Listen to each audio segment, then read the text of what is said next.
Iki ni ikibanza gishobora kubamo ibibanza bibiri giherereye mu murenge wa Mayange mu karere ka Bugesera birumvikana mu kagari ka Gakamba. Imbibi zihereye hepfo hariya kuri ya mirinzi hariya ntunze urutotsi ukazamuka ni harehare hafite metero 40 kugeza kuri ya mibirizi ya ruguru hariya nuko ugakomeza ugatambika kuri ya biti biri hariya biya bishishe ukomeza ukamanuka ugasubira hariya hepfo hakaba ari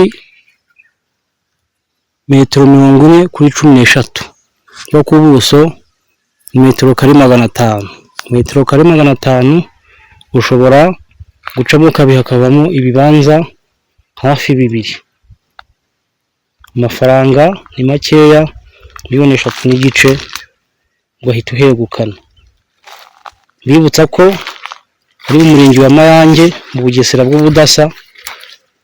Umurenge wa Mayange nk'umurenge ukora ku kibuga cy'indege kandi umurenge wa kabiri kuri Nyamata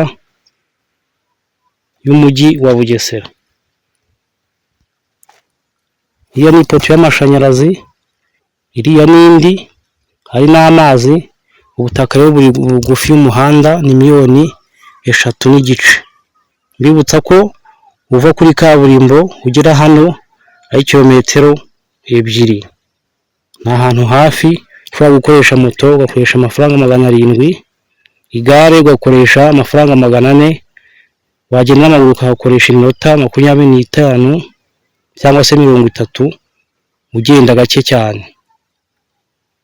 Karibu rero ubutaka mu bugure hakiri kare batarabubatwara, kubera ko aha mpagaze ubutaka ubu ngubu hano ejo barahajyanye n'ahangaha naho rero wahishyura batarahagutwara.